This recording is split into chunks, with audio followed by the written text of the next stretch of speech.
Okay. Hi, I'm Pandu from the Red Closet podcast. In Japanese folklore in ancient times, there is a unique character named Tengu. Some consider his appearance as a god in the Shinto religion.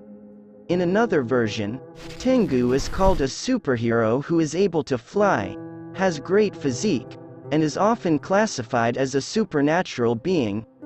His story in the modern era that inspires films and games also has important links to history, culture, and religion in Japan. So, in this episode I'm gonna talk about Tengu.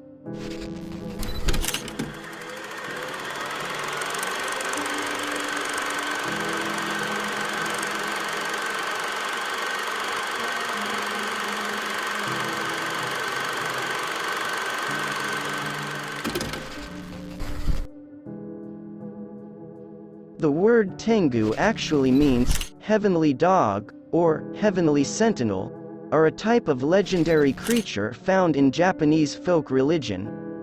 They are considered a type of yokai, supernatural beings, or Shinto kami, gods. In Chinese mythology, this creature also has its own place with the name Tengu, which means also heavenly dog. This name doesn't actually fit the description of the Tengu.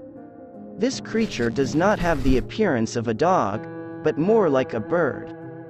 Tengu mythology dates back to around the 6th century AD in line with the arrival of Buddhism to Japan from China. Tengu are considered to be goblins that live in forests and mountains. They are said to have supernatural powers such as being able to change shape into humans or animals, being able to talk to humans without opening their mouths, and being able to move from one place to another quickly using their wings. The book Nihon Shoki, the ancient record that is considered the first to mention the Tengu, was written in 720 AD, mentions that in that century a meteor crossed the Japanese sky, and the meteor was referred to by a Buddhist monk as the heavenly dog, Tengu. However, how the Tengu evolved from a meteor to a flying creature is not known for certain. Okay, before we go too deep, you can click the subscribe button so you don't miss the next content. Okay, let's go on. Tengu dress similar to the clothes of Yamabushi priests who forge themselves in forests and mountains. Tengu have a long nose, red face, have a pair of wings, and very long fingernails and toenails. Tengu can fly freely in the sky while carrying a staff called a kongozu, a large sword, tachi, and a leaf-shaped fan, hauchiwa. His work hinders people who want to study Buddhism.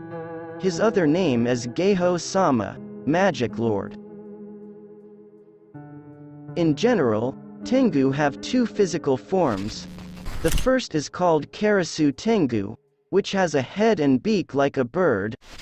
The second is Konoha Tengu, which has a human-like shape but has long wings and nose, sometimes called Yamabushi Tengu. The long-nosed Tengu, as it is known today, is the result of the depiction of people in the Middle Ages. In the Konjaku Monogatari show story, the Tengu is described as being able to run through the air, and as an eagle-shaped ghost that makes people possessed. The depiction is thought to take the model of the ghost of Tenma in the Buddhist concept, which is described as having a human body and having a pair of wings.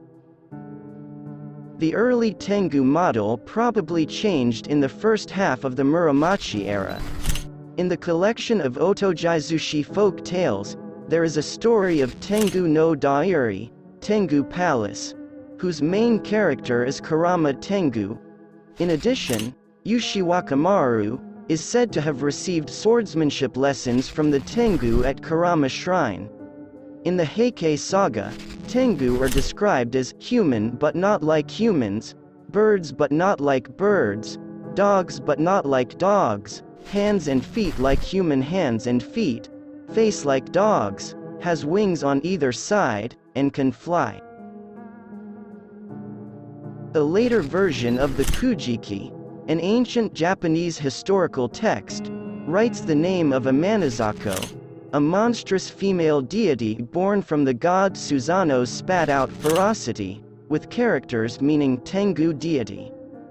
The book describes Amanazako as a raging creature capable of flight, with the body of a human, the head of a beast, a long nose, long ears, and long teeth that can chew through swords. An 18th-century book called the Tengu Megiko suggests that this goddess may be the true predecessor of the Tengu, but the date and authenticity of the Kujiki, and of that edition in particular, remain disputed. Okay, that's all from Tengu's story. If you have a request or suggestion, you can write it in the comment below. If you liked this content, please share this video to your friends, your family, your girlfriend or boyfriend. And don't forget to like, comment and subscribe. Thank you all.